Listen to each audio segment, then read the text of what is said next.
Welcome, everybody. My name is Alyssa, and I'm the marketing specialist at Serendipity Labs. I want to thank you all for joining us today for David's webinar, The Minimum Viable Marketing Plan. David is the founder of Tacklebox, a 20-year marketing veteran who has helped develop brand strategies and advertising campaigns for Allstate, Sprint, BP, and Marlboro. He founded Tacklebox in 2014 after 15 years at renowned global ad agencies Leo Burnett and Draft FCB.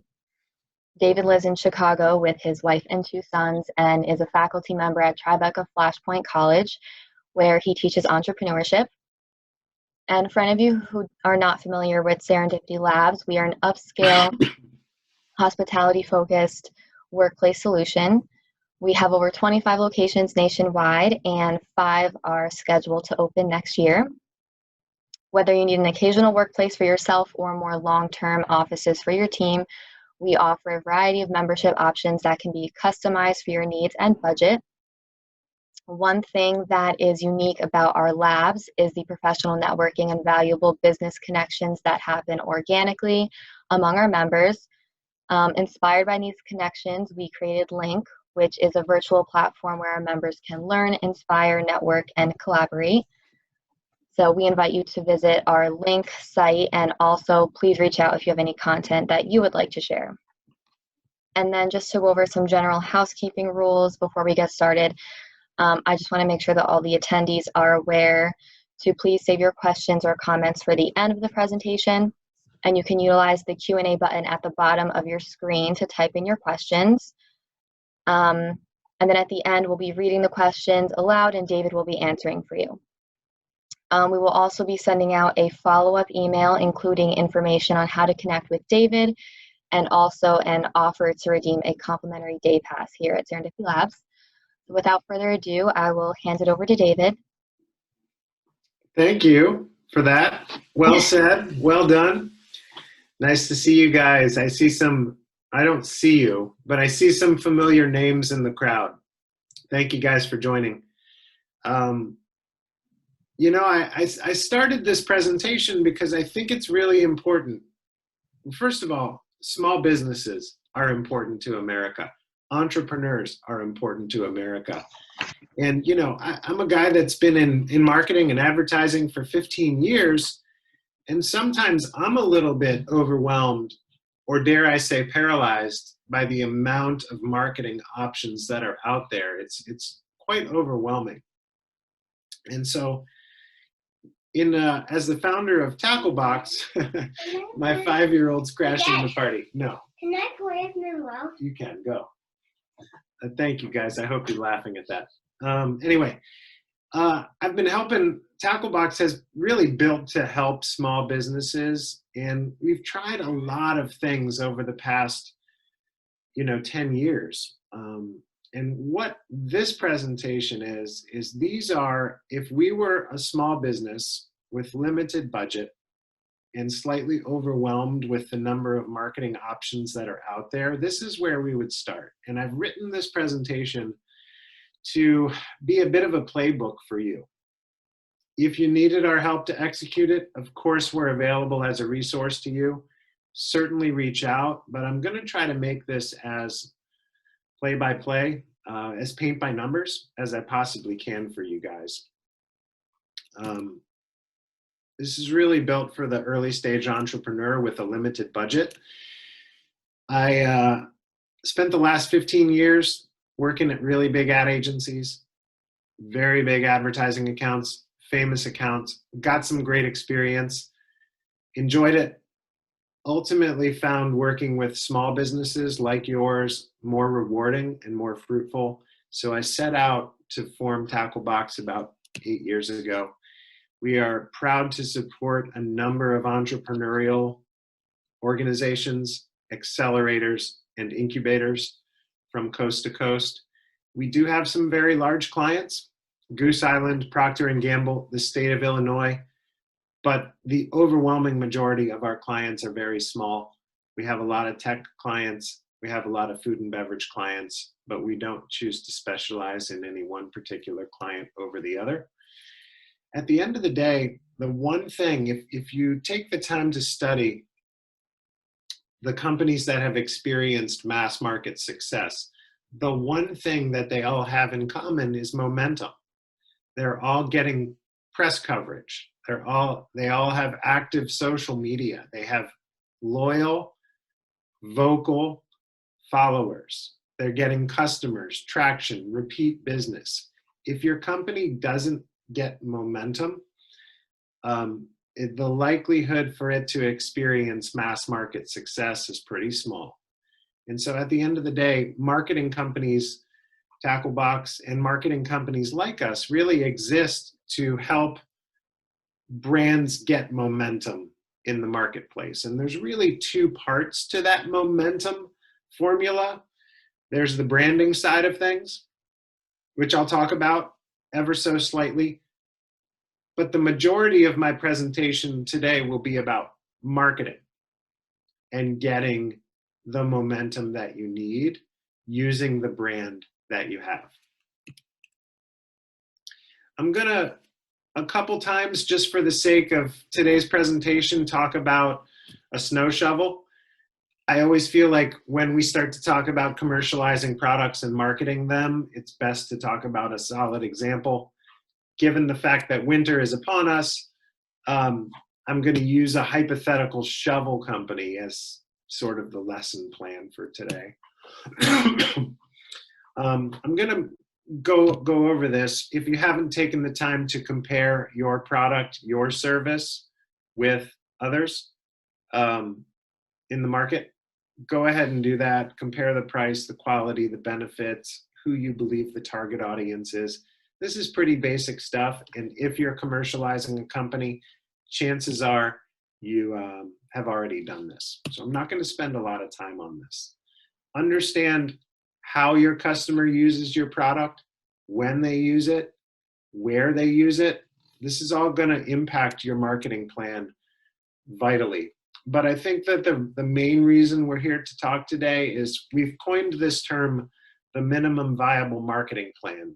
And this minimum viable marketing plan is our recommendation on how you should debut your company and then accelerate it into the marketplace. It assumes a relatively small budget. So this is sort of like when you're ready to start, this is the place to start. And you know, we start to think about momentum. One of the smarter folks on my team here at Tacklebox revealed to me that momentum is actually a formula, an equation. Momentum equals mass times velocity. And we started to think about this.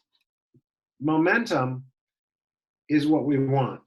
The mass in the equation is really the brand. Is our brand substantial, believable, memorable, impactful, emotional, rational? Brand in and of itself is a whole other topic, although I'll talk a little bit about it today. The majority of today is really about getting the velocity. So the velocity in the equation for momentum really represents the marketing that you do to perpetuate and get your brand into the marketplace. David, sorry to interrupt. Are you going to be presenting your screen? I thought that I was. I'm terribly sorry, guys. It's okay. So just press the share screen button on the I bottom. think I thought I did it, but I didn't do it. So I'll back up a little bit. Can you see this? Yep, we can see it now. Thank All you. right, cool. Thank you for letting me know. No problem. Cool. Anyway, so I was saying, shovels, understand where your folks live, where they use your product, how they use your product. But then once your product is in a good state and you feel like you've come to understand your customer, that's when it's time to start thinking about getting that momentum in the marketplace. And momentum, as we define it, is really composed of mass and velocity. Mass being the brand that you've built, and velocity being the marketing that you use to get your brand out into the marketplace. The bulk of today's chat's going to be about marketing, but I would not be doing my job if I didn't expose you to some of the philosophies that guide the most inspired brands in the world. If you're an early stage company, okay to act bigger than you are. Present yourself as a company, not a person. Present yourself as a company that's going to be rolling out more products and services as time goes on. Act bigger than you are. That's principle one. That will get you credibility. Keep in mind that branding and marketing are separate things, okay? We like to think about branding as the words, the pictures. In other words, how do words and pictures come together so that you can be remembered in the right way? At the end of the day, that's what branding is. It's getting your company to be remembered by the right people in the right way, okay? Your brand and your marketing are separate things. Your product and your brand are separate things, rather. Your product, it's really helpful to start to think about the product or the thing that you sell as nothing more than how your company makes its money. My product is how my company makes its money. My brand is how I'm going to have my company be remembered, okay? So those are two separate things, and it's okay if your brand sometimes has very little to do with the product that you sell. That's another topic for another day, but just understand that your product and your brand are separate. At the end of the day, though, developing communications that do nothing but talk about the benefits of your product are dull and uninspired and uninteresting. And that's because people at the end of the day will never care about your product as much as you care about your product. You've spent the last 2 years building it, creating it, thinking it. I think in the process of building your company, your brain becomes rewired and you somehow lose track of what's important to the customer. Product benefits are certainly part of the equation, but they're not the end-all be-all. We want to make sure that your company's being remembered in the most powerful way possible. That's what branding is. And I will send this to you guys. Don't feel like you have to take notes today, but a good construct and the way the major ad agencies encourage their clients to speak about their company is to frame it in this following way. This is what we call a brand concept. So speak not about what your company does, but what about what your company believes. We are the snow shovel company that believes blank. Underneath that, why do you exist as a company? What is your mission statement? In order for consumers to buy from you, they need to understand exactly what it is that you're selling. And the biggest obstacle that you as an early stage company, a startup, will encounter is credibility. You don't have the credibility that Nike does, that Reebok does. You don't have a level of fame. So you need to work really hard to give people the reasons why they should believe in you. And these are called reasons to believe. Why should I believe in you, even though I've never heard of you? You need a logo, not nearly as important as people say it is. And you do, as an early stage company, underneath your logo, need to come up with 3 or 4 words that tell the world what it is that your company sells or does. We call that a descriptive modifier.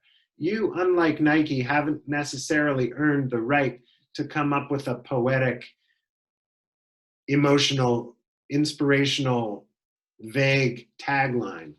That real estate underneath your company's logo should be dedicated to describing what it is that you sell or what it is that you create. So Nike started out developing a brand concept very much like this one on the left. We are Nike and we believe there's an athlete in all of us. We exist to help you find your greatness. You should believe us because ... logo, descriptive modifier. So before Nike was able to come up with their famous advertising campaign, they had to develop a brand concept. And a brand concept really sets your company up for success in immeasurable ways. I won't even get into it today, but I did think it was important for you to see the value and the construct of a brand concept. Here's an example. This was in my Facebook feed a little while back. Shinola is a watch company. And so they use this copy in their Facebook ad.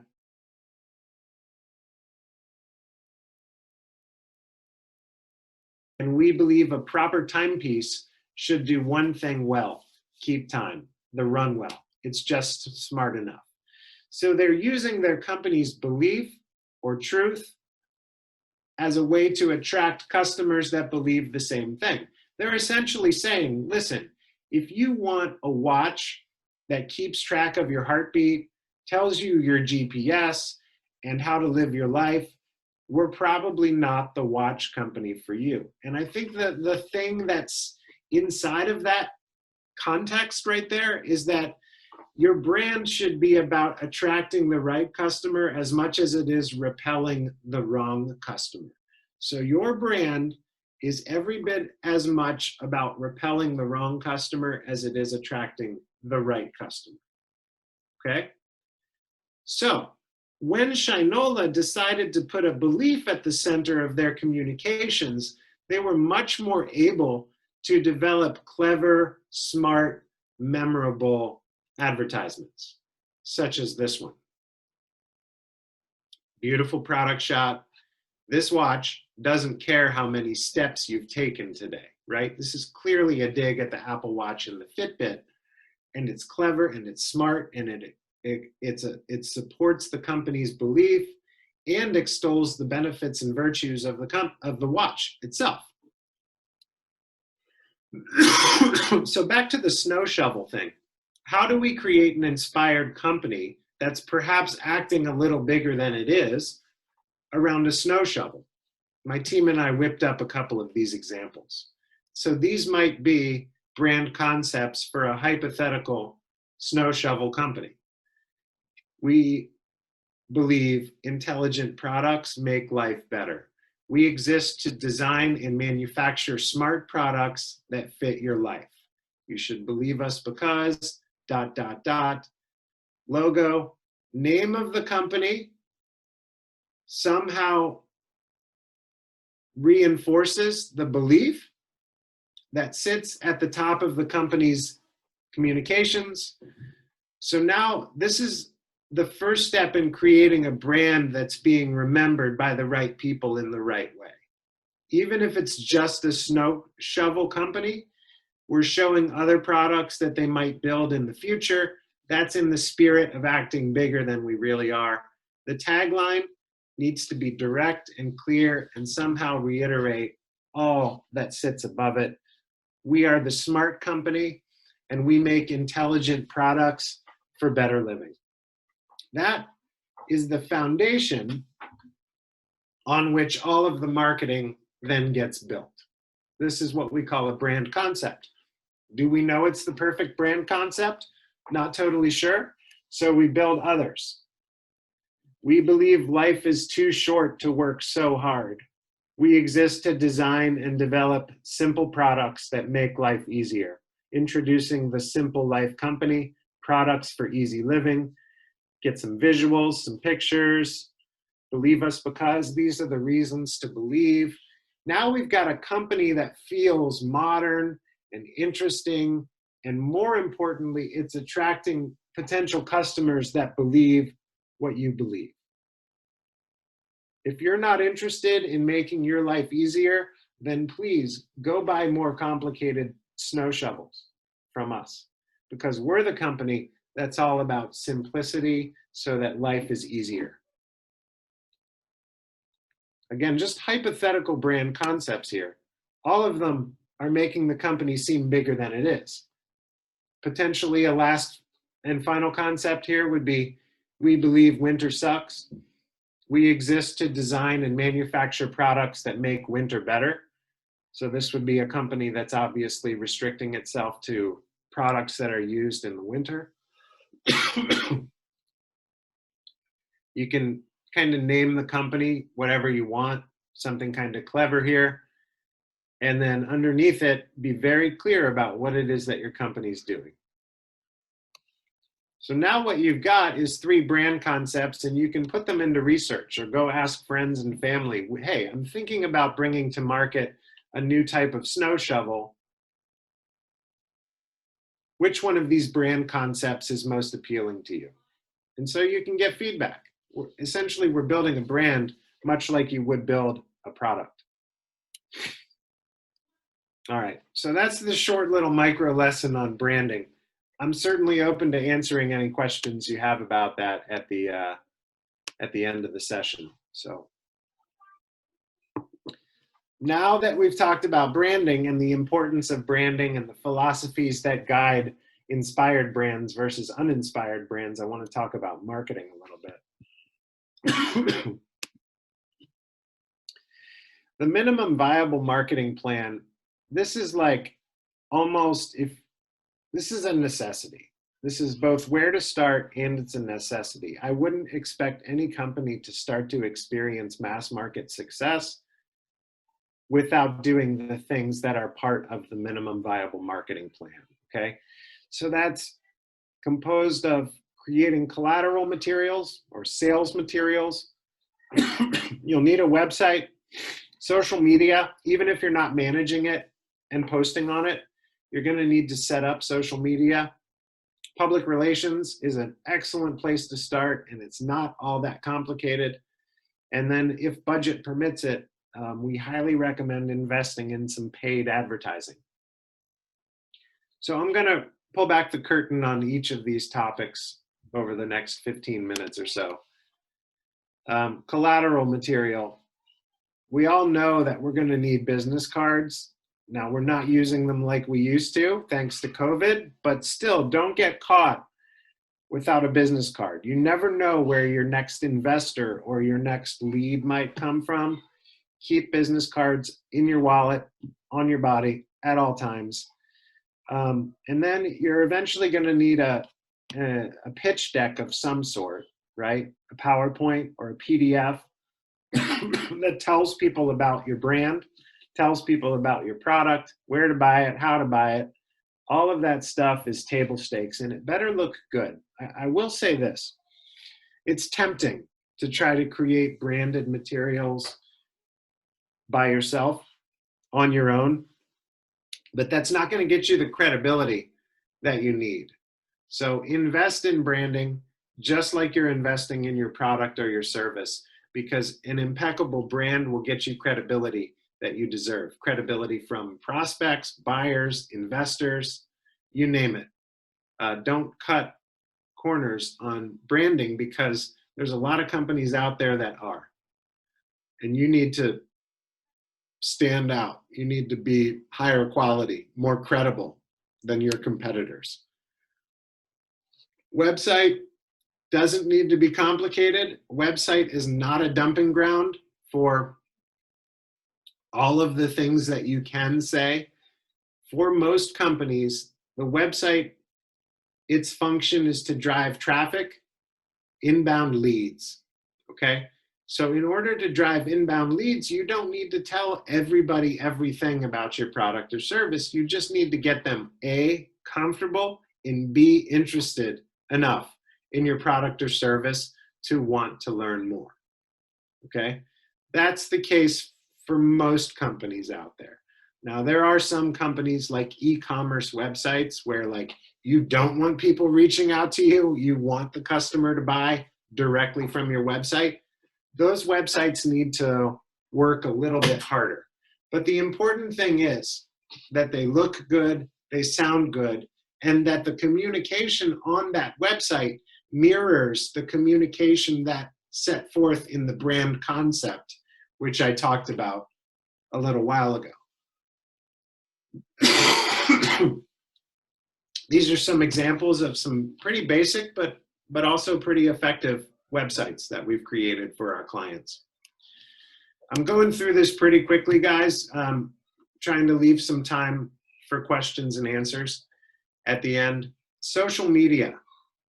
Social media takes a good deal of time and effort to run it, to manage it, to post it, to come up with content. However, don't let that scare you off, because the single best thing that you can do on social media is to set up your social media profiles. Here's why. Even if you don't post anything on your social media, just having social media profiles set up and linking to your website will help you with search engine optimization, which is critically important. In other words, Google believes that your website is more credible if it knows that you have a Twitter account, a LinkedIn account, a Facebook account, an Instagram account, maybe a TikTok account, whatever that is. I'm told the kids are into it. So set up a social media profile on all of the major platforms. Now, I talked about it a little bit ago. I'm going to talk about it again. Public relations, in our opinion, is the single most effective way to get momentum for your company. Now, in order to do it and do it well, you're going to need to develop a couple things. One, press release, something noteworthy, make it entertaining, make it informative. Develop a press release for your company. That press release could talk about the fact that you're now open for business, or it could talk about a new product or a discount or a big investor, something like that. Press release is super critical because that's what journalists are going to use to write a story about you. As a complement to a press release, we believe you should invest in a press kit. A press kit is essentially a mini magazine that tells journalists in a very illustrated and beautiful way everything that they need to know about your company. A lot of early stage companies do not have press kits and therefore fall short when it comes to soliciting coverage from the press. So invest in it because it will give you that credibility. Again, I keep bringing up credibility. You need to position yourself as a company, not a person, as a company that's credible enough so that you've invested in the creation of a press kit, a press release, social media, and website, okay? That is table stakes. That is the minimum viable means to entry for marketing. Now, once you have the press release done, you can distribute it. I think it costs about $600. You basically take the press release that you wrote, or a company like Tacklebox wrote for you, and then you can distribute it through what's called the wire. And there are various service providers, but you upload the press release into the wire, and literally your press release gets shot off to tens of thousands of reporters in the United States and beyond from coast to coast. These reporters are feeling a tremendous amount of stress because they're working on a story. Maybe that story's not coming together. They got a deadline that's coming up. If they need ideas for stories, guess where they're going to go? They're going to go to the wire to find what is their next story. And this is how small early stage companies can get press coverage in major national publications and regional magazines and newspapers. So write the press release, pay to have it distributed. Then you can, through a company like Tacklebox or maybe through someone else, you can get an Excel spreadsheet that is a list of influencers that tend to talk on the topic of things that you talk about, right? So if you're launching a snow shovel company, you can do an Excel spreadsheet that has the names of contacts of people who write about household products or winter products or product innovation. So now you've got, if you remember, that press release, a press kit, and that influencer list that will allow you to reach out one by one to these journalists. And as you're reaching out to these journalists, if they see, wow, these guys, I've never heard of this company and they seem kind of small, but they seem like they're up to some cool stuff. Their website looks sharp. They sent me a press release. They sent me a press kit. This kind of passes the smell test. And so I'm going to write about them or interview them, right? All those companies that you see getting coverage on TV, this is how it happens. They don't just come to you, because every time a journalist or reporter covers you, they're sticking their professional reputation on the line. And I don't know about you, but if I had to choose between a company that sent me a press kit, a press release, and has a nice website versus someone that seems like they're cobbling it together from the couch in their mother's basement, I'm gonna stick my neck out and write about the company that seems most credible, right? So that's the name of the game. So this is again, for the sake of illustrating the fact that small companies can in fact get big press coverage. This is a triathlon store. I'm a washed up triathlete myself, but we sent out a press release and a press kit and did the whole nine yards that I just talked to you about on their behalf. And so this is up here, some pages from their press kit, beautifully designed, well written, clever, smart, very nice press kit. We sent it out to all the journalists that tend to talk about sporting goods and activity and whatnot. And we got a bunch of press coverage for these guys. If the triathlon store had chosen to buy this advertising space, it would have cost them $20,000. So that's essentially $20,000 in free coverage that they were able to earn by doing a substantial, nice press kit. The best part, maybe, sure, there's a bunch of eyeballs and new readers that are reading about this stuff, but each and every one of these articles that you see here all have what's called a backlink that links to the triathlon store's website, which gives them credibility, which boosts them up from a search engine optimization perspective. So now, when all of these articles hit, the triathlon store is moving their way up the SEO ranks. So when people Google triathlon store Chicago, this particular store is increasingly likely that they'll get found. And if you're getting found, you're getting customers. So that's a nice success story. This is another, this is a shoe company client of ours called Smuk. It's Slovakian for kiss, the word Smuk is. Anyway, we did the same drill.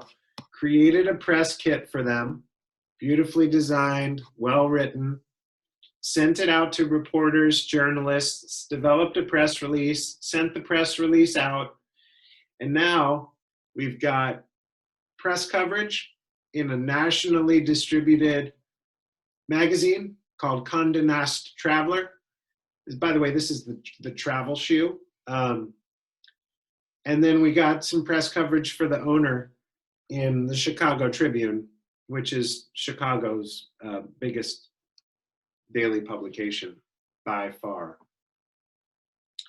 And so people are inquiring, hey, I read about you. Can I carry you in my store? Can I interview you? That's the other thing. A little bit of press coverage, it starts to tend to snowball. And keep in mind, all while the backlink from Condé Nast to Smuk's website is helping it with search engine optimization.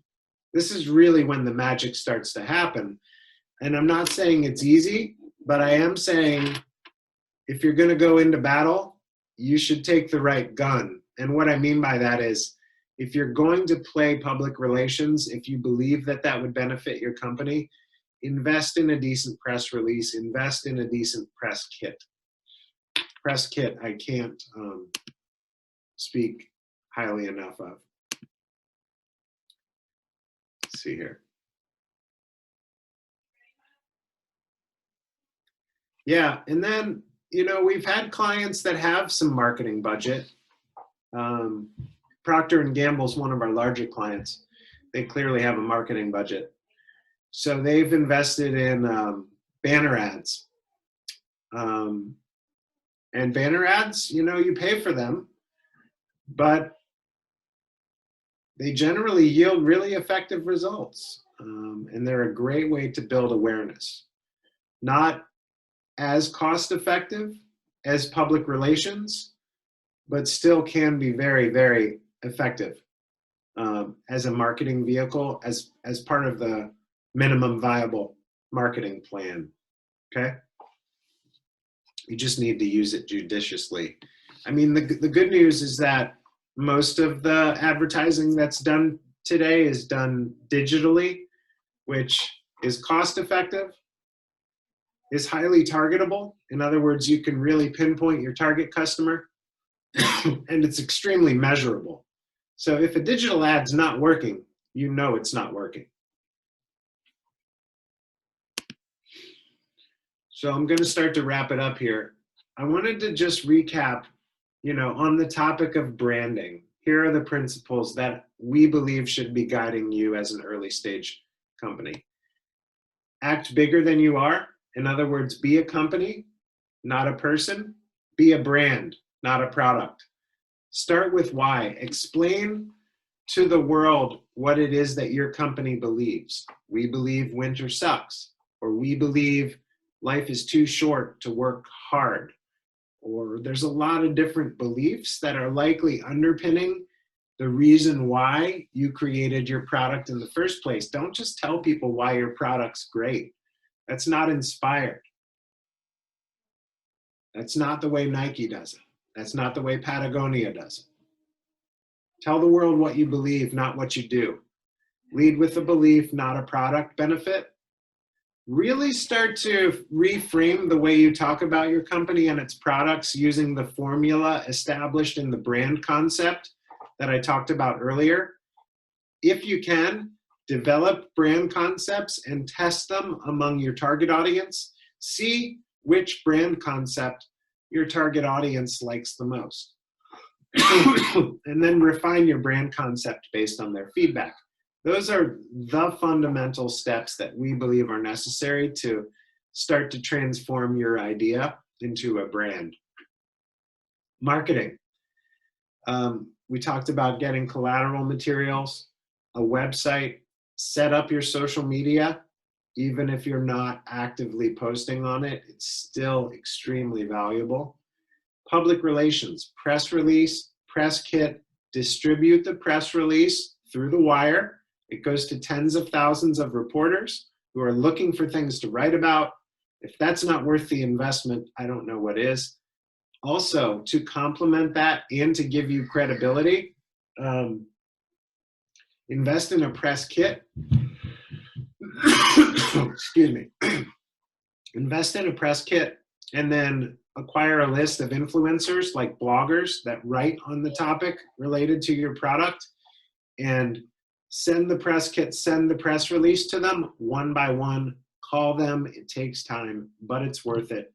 I still think about, one of our clients sold dietary supplements, and we did the whole public relations thing. One of the articles, I suppose you could call it, they got was like 4 sentences on the 32nd page of the bottom of a women's health magazine that nobody has heard of.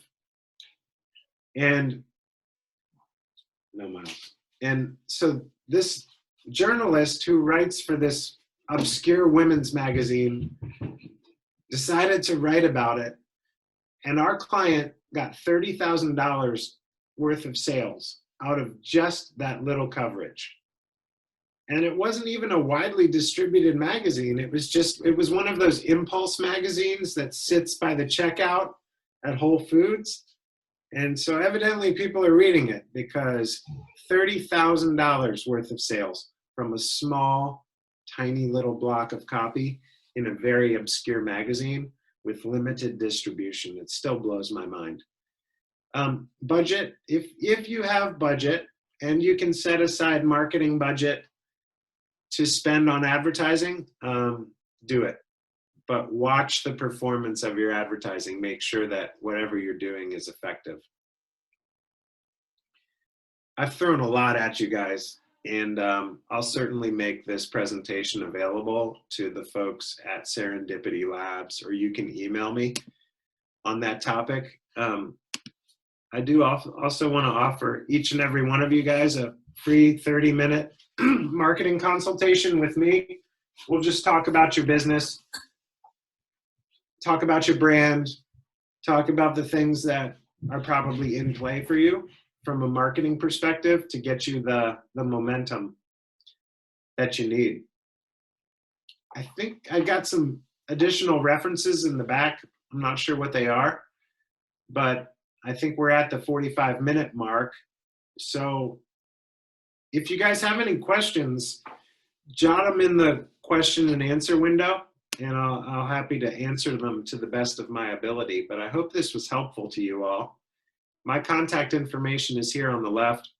Please do not hesitate to reach out. My life's mission and passion is to help small businesses like yours grow and thrive. Thank you, Madhan, for the comment and the question.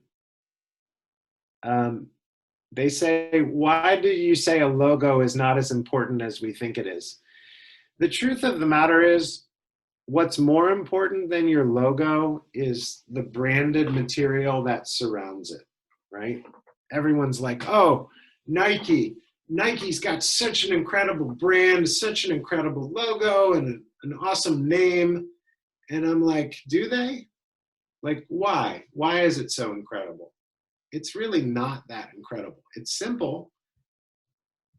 But the name, Nike, it has meaning, but not everybody understands it.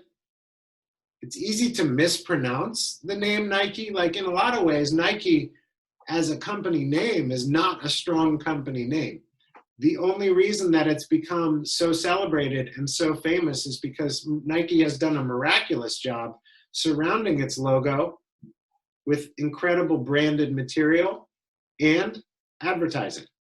And I think that one of the main reasons why they have such exceptional advertising is because they force themselves to frame their company in a different way. They were never a shoe company with great rubber soles. They were a company that believes there's an athlete in all of us. And that company exists to bring out the best in all of us. So I say, Madhan, even a horrible logo can be made exceptional by the branded material that supports it and sits around it. It's one man's opinion. Any other questions?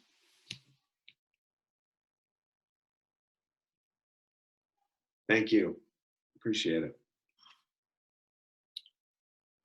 Well, cool, guys. I guess we can wrap it up, but right there on the screen is my name, my email address, my phone number. If you've got some questions about bringing your company to market, shoot me an email and we'll line up a 30-minute marketing consultation. It's been a pleasure. Thanks for letting me into your virtual lives for the last 45 minutes. I appreciate it. Thank you, David. You're very Thank you welcome. for sharing your time and your knowledge with us. So everything has been recorded, so we'll be up on our site at Serendipity Labs /link. So if anybody does want to go and rewatch the video, it will be up there.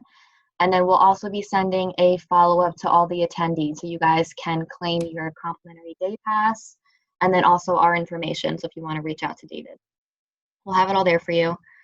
So thank you, everybody. All right, take care. Bye-bye. Bye.